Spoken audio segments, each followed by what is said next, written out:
बालक ने जन्म लिया, शिव जी ने कुछ वसुधा को बेटा दिया। हर घर में उत्सव, हर पत्थरों में उत्सव, हर पर्वत पर उत्सव, सर्वत्र उत्सव। सबसे पहले साया उस पे आदि शक्ति का पड़ा, सामने एक तेजस्वी शक्तिपीठ था खड़ा। जैसे खड़ी माँ काली पैर में संसार लिए, खड़ी खुद जगदम्बा जिजाऊ का अवतार लिए। फतेह कब का पहुंच चुका शिवाजी राजे तख्ता, पुत्र रत्न देखे बिना बाप कैसे रह सकता है। ऐसा कोई शस्त्र नहीं जो घाव कमल समझ सके, ऐसा कोई शास्त्र नहीं जो बाप का दिल समझ सके। बारिश बनराज निकले हिंद वृक्ष के पर्ण के ओर, जैसे निकले सूर्य देव रथ पे बैठ करने के ओर। अपना ही अंश देख आंखें वैसे कर है, खुद का प्रतिबिंब राजा हाथों में देख रहे। तेजस्वी मुखमंडल माथे पे शिवगंध डोले, घुंघराले बाल जैसे जटावे भुजंग खेले।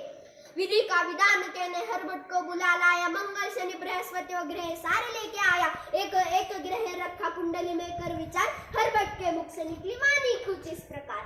रग रूप प्रलयकारी नीलकंठ जटाधारी, ऐसा रत्नोपजा है खुद मनुष्य के वेश में। जैसा कोई साध्य नहीं, भूते या भविष्य में मृत्यु से जिसको भय नहीं, मृत्यु से पहले से नहीं। किंतु पुराणों के रुद्र जैसी आवदा है आन पड़ी, बालक की कुंडली में ग्रह के जंग छिड़ी। जैसे फंसा रुद्र उनसे जो कि उसके थे करीब, रुद्र बन के जना है तो रुद्र सारी है नसीब। यानी नीति के खेल से शिव नंदन अनजान था, दुनिया से दूर बाल शंभु नादान था। शूर था, वीर था, अखंड था, प्रचंड था। जिस मनुष्य की वीरता पे देवों को घमंड था, उसी वीर गौरव को कपट का ग्रहण लगा। अपनों से था धोखा उसको जो कि तब वहम लगा। समझ आने तक का भी नीति ने वक्त दिया, समंजस बालक से माँ का दूध छीन लिया। माना कि संघर्ष कभी किसी से टला नहीं, पर छीना दूध तब जब उसने माँ तक बोला नहीं। तब प्रांत की कुनबिन को माँ साहब ने याद किया, एक राजा का वंश किसी प्रजागण को सौंप दिया। यूं ही नहीं कहता कोई राष्ट्र की माताओं ने का राष्ट्र का सम्मान करना वो खूबी आता उन्हें।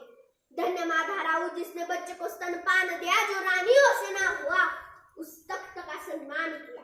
तंत्र मंत्र आयुर्वेद कुछ न बचा, कई शेष सारे वेद किए पेशा। सर न था कोई विशेष, बीमार पड़ी माँ का हाथ हाथ से फिसल रहा, मुरझ रहा था फूल जो अभी अभी खिल रहा। सफर की शुरुआत में ही सही माँ ने प्राण तागे, जल रहा था फूल उसमें जल रही चिता जो आगे।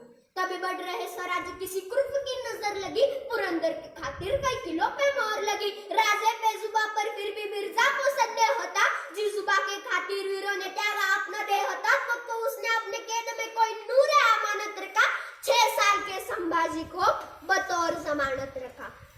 आयु से वीरता कबूल कोई कैसे ही कर पाएगा, खुद राजे को यकीन था ये तो ना घबराएगा। बढ़ रही आयु के साथ समझदारी बढ़ रही, धारी इस कटार को अब धीरे धीरे चढ़ रही।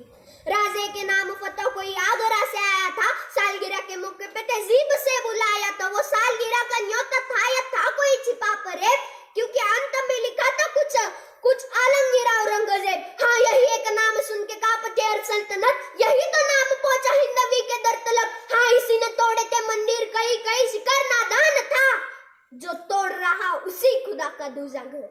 पर आया हिंद शेर शिवा आया, साथ अपने चावल आया इंशाअल्लाह नूर देख। भगवे का सुरूर देख, दिल्ली के उस तख्त को चीरते हुए नजर देख। सुरमे को जलाने वाले आंखों का कहर देख, देख आंखें फाड़ देख, पलके झाड़ देख। बादशाह के रास्ते का सबसे बड़ा पहाड़ देख। पर मौका परस्त बादशाह की अकल बड़ी कमाल चली, कटेगा सिवा पर झुकेगा नहीं ये सोच के एक चाल चली। रिवाज दरबार के कर झुकने का हुक्म उठा, ललचा रहा शिकार देख, बदले शेर का सबर छूटा। क्रोधित राजे तख्त दिल्ली को पीठ दिखाकर चल पड़े, संतप्त पिता को रोकने खातिर नन्हे शंभू दौड़ पड़े। बदतमीजी की सजा के कर पिता पुत्र को कैद किया, आगे से न हो तो पीठ में खंजीर खोप दिया। कैद हुए राजे बेशक, पर सोच तो आजाद हुई, और उनकी सोच को कैद करे वो जंजीर कहीं मौजूद नहीं। मुगल जादव का पहरा तोड़ परिंदे कब के उड़ गए, सालगिरह का तोहफा के कर कुछ पंख अपने छोड़ गए। धन्यवाद।